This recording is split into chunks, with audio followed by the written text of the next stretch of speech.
8 अगस्त 2005 पीर की सुबह ब्राजील के सेंट्रल बैंक के मुलाजमीन 2 छुट्टियों के बाद बैंक खुलते हैं। सब कुछ बिल्कुल मामूल के मुताबिक था। कोई ताला नहीं टूटा, कोई कड़की नहीं टूटी और दुनिया का जदीद तरीन सिक्योरिटी सिस्टम खामोश था। लेकिन जब वो वॉलेट के अंदर दाखिल हुए तो उनके कदम वही जम गए और उनके सांसें रुक गई। वॉलेट खाली था। 160 मिलियन ब्राजीलियन रियाल जो तकरीबन 71 मिलियन अमेरिकी डॉलर के बराबर थे, सारे के सारे गायब हो चुके थे। ये इतनी बड़ी रकम थी कि उसका वजन 3.5 टन था, यानी 3 बड़ी गाड़ियों के बराबर। हैरान करने वाली बात ये थी कि चोर बैंक के दरवाजे से नहीं आए थे, तो आखिर आए थे कहाँ से? जब दरवाजे नहीं टूटे तो इतनी बड़ी रकम को निकाले किस रास्ते से? आज की इस वीडियो में आप जानेंगे कि कैसे इतनी बड़ी रकम अचानक गायब हुई और चोरों ने इतनी बड़ी रकम का क्या किया। ये सब मई 2005 में शुरू हुआ। चोरों ने बैंक से कुछ ही दूर एक घर किराए पर लिया गया। यहाँ एक गार्डनिंग कंपनी खोली गई। इसके मालिक और मुलाजमीन बहुत खुश अखलाक और मिलनसार थे। वो पड़ोसियों को तोहफे भी देते थे और किसी को उन पर जरा भी शक नहीं हुआ। लेकिन ये शरीफ नजर आने वाले लोग माली नहीं थे, बल्कि वो एक खतरनाक तरीन गैंग थे जिसकी क़यादत एंटोनियो जोसेवान जैसे मास्टरमाइंड कर रहे थे। दिन की रोशनी में वो पौधे बेचने का कारोबार करते थे और रात के अंधेरे में वो जमीन के नीचे कुछ और कर रहे थे। उनका मंसूबा सादा लेकिन तकरीबन नामुमकिन था। उस घर में से एक सुरंग खोदना जो सीधी बैंक के वॉलेट के नीचे जाकर खुले। ये काम भी कोई इतना आसान काम नहीं था। उसके लिए उन्होंने प्रोफेशनल इंजीनियर्स, कानकनी के माहिरीन और इलेक्ट्रिशियंस भी भर्ती किए। लेकिन सबसे बड़ा मसला सुरंग खोदने के दौरान निकलने वाली मिट्टी का था। अगर वो मिट्टी बाहर फेंकते तो पकड़े जाते। यहाँ उन्होंने जहानत का इस्तेमाल किया। उसकी कंपनी गार्डनिंग की थी।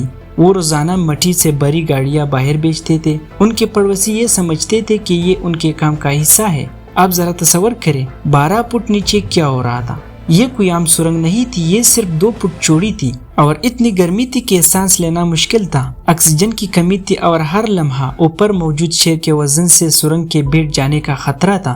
लेकिन ये सुरंग इंजीनियरिंग का एक शाहकार थी। उसे गिरने से बचाने के लिए लकड़ी के मजबूत शेतीर लगाए गए थे। और सबसे हैरान कुन बात, इस सुरंग में बाकायदा लाइटिंग, पंखे और यहाँ तक कि एयर कंडीशनिंग का निजाम नस्ब किया गया।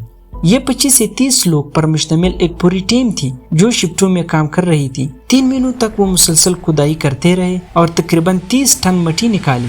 आखिरकार 260 फुट लंबी सुरंग मुकम्मल हो गई। 6 अगस्त हफ्ते का दिन। बैंक बंद था। चोर वॉलेट के बिल्कुल नीचे पहुंच चुके थे।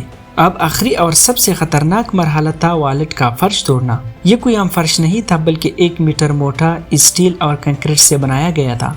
उसे तोड़ना तकरीबन नामुमकिन था। उन्हें मालूम था कि बैंक में जदीद तरीन वाइब्रेशन सेंसर्स लगे हैं। जरा सी भी गलती अलार्म बजा सकती है। तो उन्होंने शोर से बचने के लिए हाइड्रोलिक जैक्स का इस्तेमाल किया। कई घंटों की कोशिश के बाद वो तोड़ने में कामयाब हो गए। जब वो अंदर दाखिल हुए तो उन्होंने एक और ज़हीन चाल चली। उस वॉलेट में पुराने नोट थे जिन्हें जलाया जाना था। उन नोटों के सीरियल नंबर बैंक के रिकॉर्ड में नहीं थे, यानी ये पैसा ट्रेस नहीं किया जा सकता था। अब 3.5 टन वजनी पैसा सुरंग के जरिए वापस घर तक पहुंचाना था। ये एक थका देने वाला काम था। हफ्ता और इतवार 2 दिन मुसलसल पैसा मुंतकिल करते रहे। इतवार की रात तक वॉलेट खाली हो चुका था। सुरंग को सील कर दिया गया और चोर वहां से फरार हो चुके थे। ये एक परफेक्ट चोरी लग रही थी, लेकिन इतनी बड़ी दौलत ने चोरों के लिए एक मुसीबत खड़ी कर दी। वो ये समझने लगे कि आप पकड़े नहीं जाएंगे, तो उन्होंने नई गाड़ियां और महंगे घर खरीदना शुरू कर दिए। उनकी अचानक अमीरी ने पुलिस की तवज्जो हासिल कर ली और यही उनकी सबसे बड़ी गलती साबित हुई। इसके बाद जो हुआ वो खौफनाक था। ब्राजील में अगवा बराए तावान की वारदातें शुरू हो गई। चोरों और उनके खानदानों को निशाना बनाना शुरू हो गया। अब पैसा उनके लिए एक अजाब बन गया। एक के बाद एक उस गैंग के कई अरकान पुरस्कार तौर पर मारे गए। शक किया जाता है कि दूसरे जराइम पेशा गुरुह और करप्ट पुलिस अफसरान भी इस पैसे के पीछे पड़ गए थे। जब पुलिस ने तहकीकात की तो पता चला कि बैंक के अंदरूनी मुलाजमीन और सिक्योरिटी गार्ड भी इसमें शामिल थे। एक गार्ड ने ही बैंक के नक्शे फराहम किए थे।